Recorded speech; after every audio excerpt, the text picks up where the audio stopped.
right, NFC Wild Card weekend. A couple of really good matchups here on the NFC side.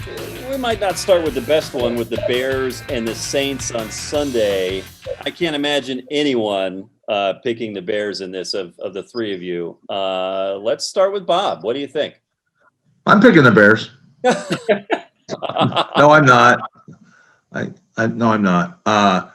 They're damn lucky to be here. Good for them. And it's been an interesting show for them in 2020 and now 2021. But Saints should plow right over this team. The only way it doesn't happen is if Brees gets hurt and they commit 4 or 5 turnovers. It's not going to happen. That defense is too good. That offense is too good.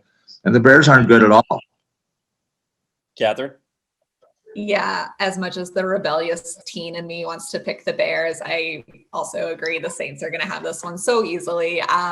They've shown such a strong presence on both sides of the ball all year, and the Bears just haven't really put it together. So New Orleans gets this one. Kent? Can't believe you guys have so little faith in Mitch Trubisky. After all he's done for that franchise and that city.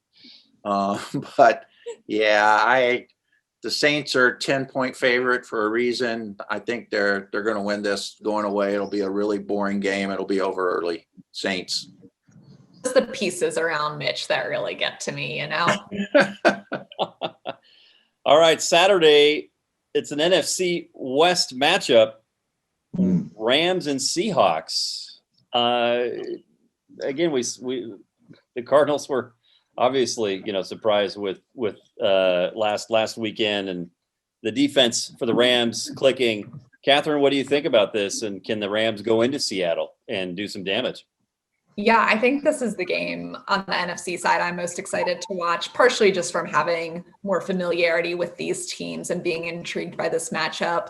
I think Seattle still wins it, but the Rams are really interesting to me. You mentioned how strong their defense has been, and just kind of this quarterback story is really interesting too, as far as what they were still able to do with Wofford last week. Obviously, Seattle's a slightly different team than the Cardinals, and I think they'll end up getting the win. But I think it'll be messy but fun. Yeah. Yeah, I get the feeling. I kind of have the feeling this should be the Cardinals playing in Seattle in the first round of the playoffs. As we were looking ahead those last couple of weeks of the season, that was the one scenario I thought the Cardinals could win a playoff game just because they've done it before. They've won in Seattle, but a really good matchup. Seattle got so much better defensively through the season. I think this comes down to quarterbacks, though. I'll take Russell Wilson against whoever Sean McVay runs out there, whether it's Jared Goff, John Wolford, or any other investment banker he might find in the next week that passes COVID protocols. I think Seattle's going to win, but I think it might come down to a kick, an extra point, a 2-point conversion, something like that. I think it's going to be a really fun, low-scoring game. You think it's going to be close, Bob? I think it could be. I think if Goff plays, it's going to be close. No offense to Wolford, who kicked the Cardinals' butts. And you're right, Kent, that would have been messy. And I don't know about fun if the Cardinals were in this instead of the Rams, but it certainly would have been messy. And because of that, I think Seattle's going to win. But Sean McVay is one heck of a coach. I'll say that. He can pull out some stops. So is Pete Carroll. But I just think the Rams, there's something weird about them. You just can't ever count them out. I know everybody gave up on them a year ago, and they came back, and they're in the playoffs. Anything could happen, but Russell Wilson will get it done for Seattle.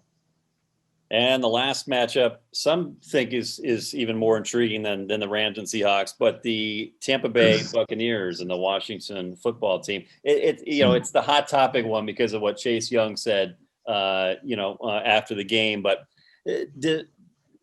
does Tom Brady and Bruce Arians have it rolling right now? Is this a chance to really get one under their belt and move on to the next round, Kent? Yeah, I think it is. I think this is perfect for Tampa, which spent the first half of the season up and down. You didn't quite know what you were going to get, even though they have to go to Washington. I mean, Washington is not good offensively. I mean, they're really good defensively, but they're not going to be able to score enough points to stick with the Bucs. And Todd Bowles, the Bucs defensive coordinator, I think is going to dial some stuff up that gives Alex Smith a ton of trouble. The Bucs are a touchdown or so favorite. I think they're going to win by more than that. Bob, do you think that the Washington defense could rattle Brady a little bit in the first half and get him, off his mark? Yeah, anything could happen. And Chase Young, getting to see him play this year, and a few other games I've watched, is a dominating rookie who's got his whole future carved out for him. And Brady's been sacked a ton, but he also set a Buccaneers single season passing record at age 40,000 years old. So I believe in Moses or Noah or whoever that guy is, the number 12 jersey, that he'll get it done. But I disagree a little bit with Kent because I think Terry McLaurin is one of the most underrated receivers in the league. Alex Smith is the best comeback from the worst thing that could possibly happen to anybody, maybe in sports. And he's, on the doorstep of being 3 wins after this away from a Super Bowl. Who would have thought that? So that being said, the Buccaneers win by 20. Katherine?